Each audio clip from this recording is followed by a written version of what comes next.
Bukan manfaatkan lebar lapangan, Arne Slot justru gunakan panjang lapangan untuk lakukan serangan. Hasilnya serangan Liverpool selalu berbahaya dan di laga ini hasilkan 6 gol. Lalu bagaimana taktik tersebut dilakukan? Temukan semua jawabannya di video ini. Arne Slot kembali gunakan formasi 4-2-3-1 dengan menurunkan komposisi utama. Di penjaga gawang, Alisson menjadi pilihan awal. Lalu di belakang duet Van Dijk dan Gomez menopang lini belakang.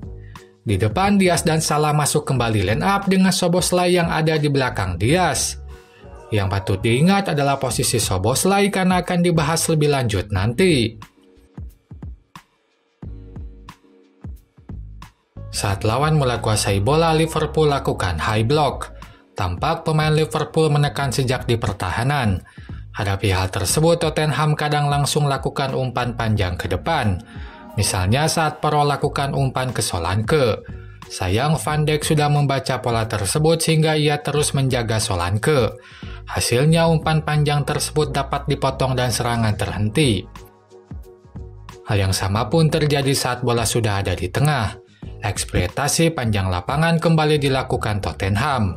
Jarak yang jauh antara bek dan kiper ingin dimanfaatkan dengan langsung lakukan umpan panjang ke depan. Sayang pola ini selalu gagal bila dilakukan secara horizontal. Baru saat dilakukan secara vertikal, umpan panjang berhasil diterima pemain Tottenham. Misalnya saat bola disilangkan dari kanan ke kiri, Son mampu menerima bola. Tapi ini pun tak lepas dari pilihan taktik Slot yang tetap mempertahankan formasi 4 back sehingga sisi lapangan kosong. Maka penerima umpan silang di sisi lapangan leluasa menerima bola. Nah, backup dari pemain lain baru dilakukan saat bola sudah mendekati kotak penalti. Gelandang tengah Liverpool aktif mengisi pertahanan atau menjaga pemain yang masuk ke pertahanan. Seperti saat Gravenberch mengawal pemain Tottenham yang masuk ke kotak penalti. Itu membuat semua pemain lawan yang ada di depan bisa dijaga. Lalu saat semua pemain depan dijaga, Tottenham pun tak bisa lakukan umpan ke pemain di tengah. Sebab Slot memposisikan Szoboszlai lebih dalam sehingga membuat tengah lapangan dipadati pemain Liverpool. Itu membuat Son tak mungkin lakukan umpan kesar. Ini membuat serangan Tottenham terhenti. Kelengahan pada pola pertahanan tersebut pula yang jadi pemicu gol kedua Tottenham. Van Dijk menekan Solanke yang main lebih dalam. Maka Curtis Jones lah yang harus menjaga Kulusevski. Namun Jones malah ikut menekan Solanke sehingga saat Kulusevski maju ia tanpa pengawalan. Gol kedua Tottenham pun tercipta. Saat Liverpool mulai kuasai bola, Tottenham tampak mengisolasi lini tengah. Terlihat 3 pemain Tottenham lebih merapat ke tengah menjaga McAllister dan Gravenberch. Sementara sisi lapangan dibiarkan tanpa tekanan. Hal tersebut pun tak hanya terjadi saat di belakang, tapi saat bola sudah ada di tengah. Kembali tumpukan pemain ada di lini tengah. Ini membuat Liverpool kesusahan alirkan bola lewat tengah lapangan. Siasati hal tersebut, Liverpool pun alirkan bola lewat sisi lapangan. Saat bola diumpankan ke sisi lapangan, gelandang tengah ikut melebar sehingga kini mereka bisa keluar dari isolasi lawan. McAllister pun menerima bola dan memulai build-up serangan. Dengan cara ini, Liverpool membuild-up dengan umpan pendek. Tak hanya dengan umpan pendek, Liverpool kembali mengeksploitasi panjang lapangan dengan umpan panjang. Sama seperti Tottenham, Slot ingin memanfaatkan jarak yang jauh antara bek dan kiper. Maka umpan panjang kadang dilakukan ke belakang bek. Sayang cara ini beberapa kali gagal karena sudah diantisipasi lawan. Namun dari kegagalan ini terlihat Tottenham selalu menyisakan 3 pemain di belakang saat umpan panjang dilakukan. Maka saat Liverpool tempatkan lebih banyak pemain di depan, ini akan berbahaya bagi Tottenham.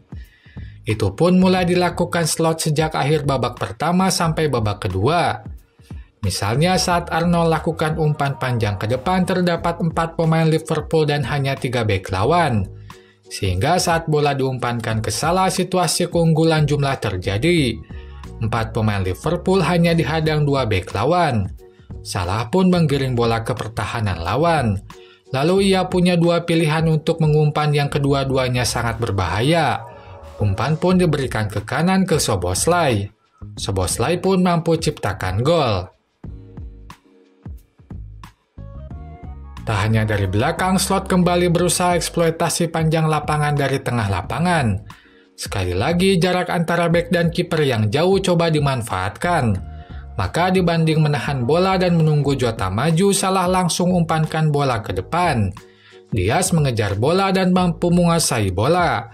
Sayang tendangannya masih tidak tepat sasaran. Taktik tersebut pun terlihat di gol kelima. Saat Gakpo membawa bola, dua pemain Liverpool bukannya mendekat malah menjauh ke depan. Dari tengah lapangan, Gakpo lakukan umpan terobosan di antara pemain lawan yang sebenarnya dimaksudkan ke Salah. Bila Salah menerima bola, ia akan punya waktu untuk mengejar dan melakukan tembakan karena jarak bek dan kiper cukup jauh. Tapi bola malah diterima Szoboszlai. Untungnya Szoboszlai mampu membuat keputusan tepat dengan umpankan bola ke Salah yang tanpa penjagaan. Gol kedua Salah pun tercipta. Ini pun tak hanya terjadi pada umpan tapi juga crossing. Dibanding menunggu pemain masuk ke sisi depan pertahanan, crossing Liverpool tak sungkan dilakukan dari dalam. Taktik ini jelas menguntungkan bagi Liverpool karena dua hal.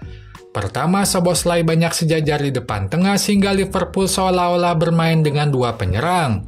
Sehingga saat crossing dilakukan selalu ada setidaknya dua penyundul di depan. Kedua, bermain tanpa penyerang tengah murni sulit bagi Liverpool menang duel udara bila beradu fisik dengan bek lawan yang tinggi besar. Untuk itu, umpan crossing dilakukan dari tengah lapangan sehingga penyundul lari dari luar kotak penalti ke dalam kotak penalti. Ini memangkas kemungkinan duel udara yang beradu fisik dengan bek lawan. Maka saat Arnold lakukan crossing, ada tiga pemain di depan termasuk Szoboszlai. Mereka pun lari dari luar kotak penalti ke dalam kotak penalti. Itu membuat Diaz tanpa pengawalan dan mencetak gol pertama Liverpool. Itu saja pembahasan di video ini. Selanjutnya silakan like dan komen di kolom komentar. Jangan lupa subscribe untuk dapatkan update terbaru dari channel ini. Bagi yang ingin juga memberikan saweran, linknya saya simpan di deskripsi. Sampai jumpa lagi di video selanjutnya.